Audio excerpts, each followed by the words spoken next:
Τι είναι αυτό? Ένα σφουργίτη.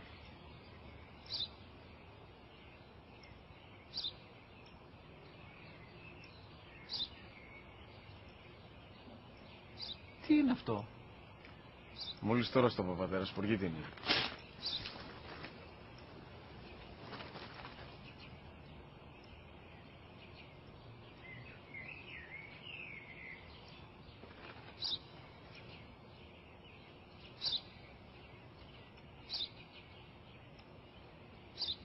Τι είναι αυτό?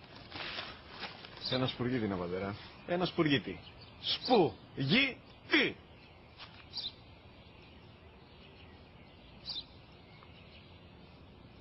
Τι είναι αυτό? Γιατί το κάνεις αυτό το πράγμα, μπορείς να μου πεις? Τόσες φορές σου είπα, είναι ένα σπουργίτη. Δεν το καταλαβαίνεις. Πού πας?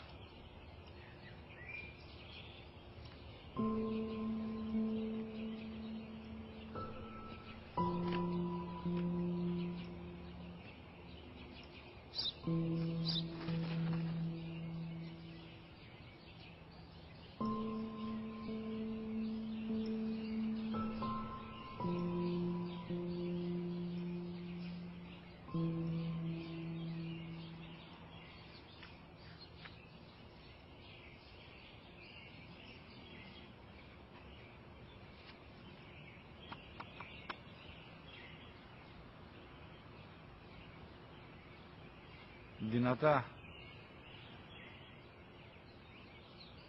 Σήμερα ο μικρός μου γιος που πριν λίγες μέρες έκλεισε τα 3 καθόταν μαζί μου έξω στο πάρκο όταν ένα σπουργίτη ήρθε και κάθισε απέναντί μας. Ο γιος μου με ρώτησε 21 φορές τι ήταν αυτό και του απάντησα και τις 21 φορές ότι ήταν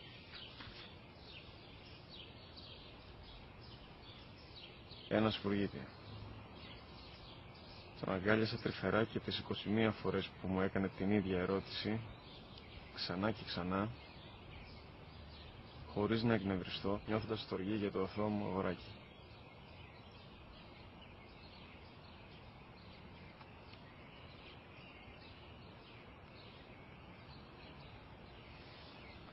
وقضى ربك